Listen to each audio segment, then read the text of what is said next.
Hello friends, welcome to Creative Medicine. In this lecture, we will learn about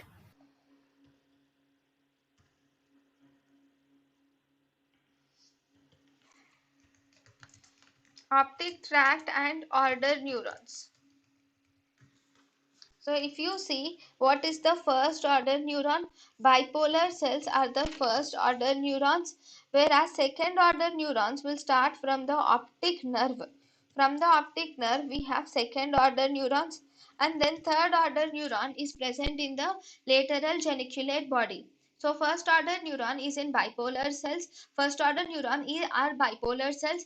Optic nerve constitutes the second order neuron, and in the optic nerve, actually optic nerve is formed by the axons of the ganglion cell, and it contains 1.2 million axons are present in the optic nerve, and lateral geniculate body is the third order neuron.